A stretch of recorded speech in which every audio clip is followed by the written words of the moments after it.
denominator z plus z squared is related to this 1 plus z. If you were to take z out, you're going to get z times 1 plus z.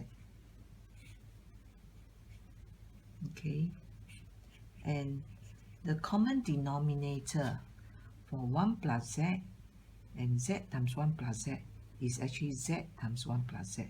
Okay, take note here, the z cannot be equals to -1, the z cannot be equals to 0. Otherwise, the fraction will not be defined. Okay, so the LCM is actually z times 1 plus z. So when we multiply LCM to both left and right hand side, we will have z for the left hand side, and then z times z plus 1 multiplied to this, you're left with 4. And then when 1 multiplied to z times 1 plus z, you're going to get z times 1 plus z.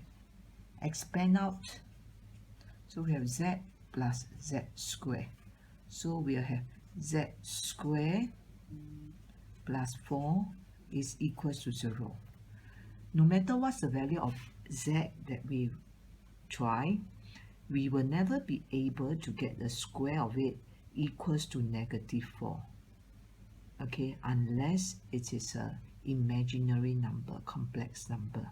Okay, so we can see from here that z has no solution. So the answer for the first question is part D, no solution. Okay, question 2. I have another fraction here. So again, please check that the x cannot be equals to 4. When it's equals to 4, this fraction here will not be well defined. Okay, so we'll multiply both left and right hand side by the LCM, and in this case, the LCM is actually 2 times x minus 4. Okay, so when we multiply 2 times x minus 4 to both sides, we will have x minus 3 times x minus 4.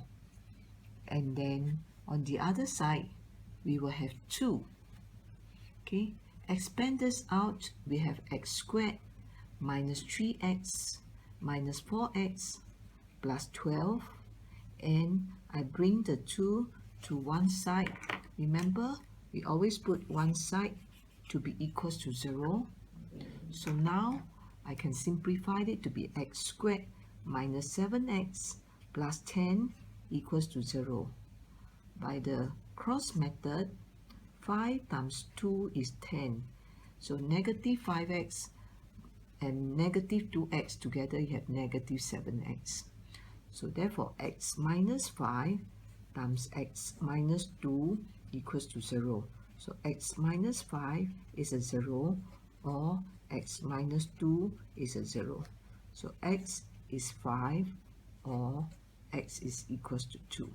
I'm having 2 times x minus 2 plus this x times x minus 2 cancel out, so I'm having x plus 2. And so this is also the same thing, so I'm having a 4 here. Multiply in, and then you simplify, you get x equals to 2. But originally, we already say that this is a denominator. X minus 2 is at the denominator. So when x is equals to 2, this this fraction is not defined at all. Okay, so therefore x equals to 2 has to be rejected. And over here, we bring the 2 to the other side so that we make one side to be equals to 0.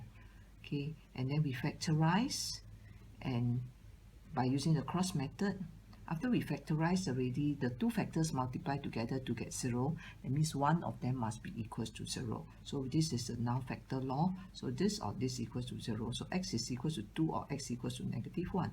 So the larger of the two numbers, the answers is actually 2.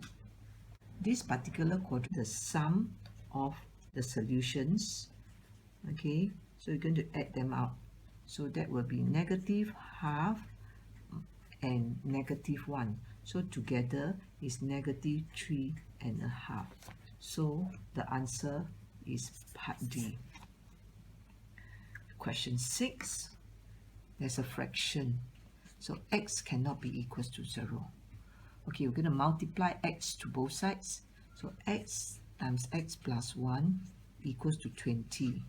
So x squared plus x minus 20 equals to 0. Again, put this to be equals to 0. Okay, and then again 3 terms. This is not a perfect square. You can see it's negative 20 is not square of anything. So we use the cross method again. X. I always put the positive value of x squared. So this side I will not touch. What I adjust is adjust the second term. Okay, so 5 and 4. So if I have 5 and negative 4, so that will be 5x minus 4x, that will be x. So now I can say that x plus 5 times x minus 4 equals to 0. So x plus 5 is a 0, or x minus 4 is a 0. So x is equal to negative 5, or x equals to 4. Okay, so if x is not equal to 0, what values of x are the answers? So we can say the best answer that we can choose from is actually part B. Part B. Okay, question 7. For what value of x that this expression is undefined? If we want this expression to be undefined, the denominator must be 0. Okay, so denominator, which is equals to x minus 6 squared plus 4 times x minus 7 plus 8. This must be equals to 0. Okay, so when we expand this perfect square, we have x squared minus 12x plus 36, and then plus 4x minus 28 plus 8 equals to 0. Rearrange and simplify. X squared minus 8x. Okay, this is the minus, that will be 16. Okay, plus 16 equals to 0. Oh, very obvious, this is a perfect square. Because why? This is square of 4. And this is 2 times 4 times x. So therefore, the perfect square is factorized to be x minus 4 equals to 0. So x must be equals to 4. So the answer for this question is 4. Okay, next one. Y minus square root of 4x squared plus 28. Well, x must be a positive number, and then y equals to 8. So what can x be? So if y equals to 8, so we will see that square root of y squared plus 28 is now equals to 8. Okay, to get rid of the square root, we do squaring on both sides.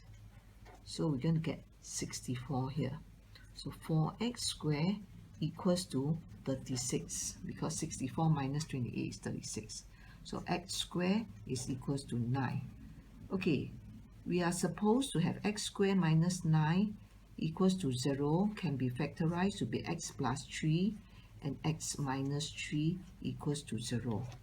Okay, so because since we are taking the positive root, okay, since x is larger than 0, so we ignore this one. So we can say that x minus 3 is equals to 0, x is equals to 3. So the answer is x equals to 3. So answer x equals to 3. So the answer A is the answer. Okay, question 9 and question 10. Question 9, we actually have a very complex equation which looks like a y power 5. Okay, but don't worry. Okay, we are still using the quadratic equation to do the question. So our basic thing is we will try to put everything to be on the same side. So we plus 9 to both sides so that the right hand side now becomes 0. Okay, so we try to factorize the left hand side, and then we will simplify, try to factorize, then after that we use now factor law to do. Okay, so here, what's a common factor? You see this term only got 9 and y. So there's no 9 here. So that means the only common factor is y. So we take a y out. So we are going to have y squared, y squared minus 10 plus 9 equals to 0. Okay, so y is a common factor that's taken out. So this is y squared instead of y cubed.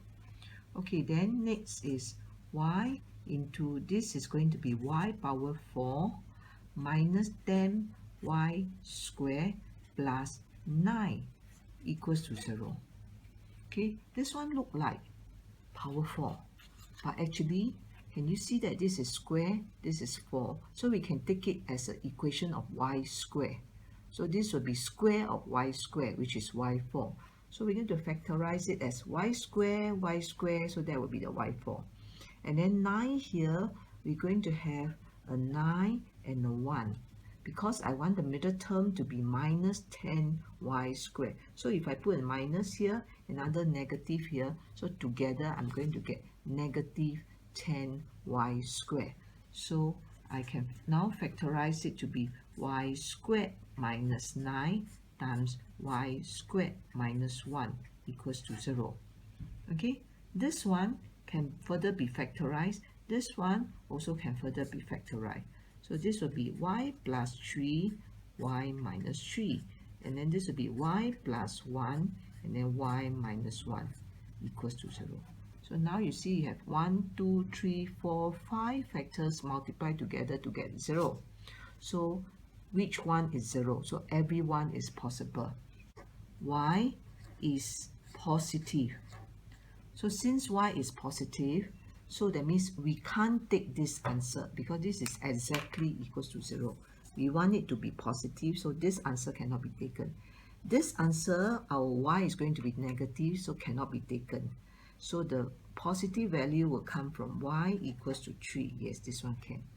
This one also, y plus 1 equals to 0. So y is negative 1. So this cannot be taken also. So therefore, y is 1 is another answer. So therefore, there are only two answers. One of them is y equals to 3. Another one is y equals to 2. So equals to 3 or equals to 1. So do this question again. Question 10. The question should be 16a squared plus 4a minus 6 equals to 0.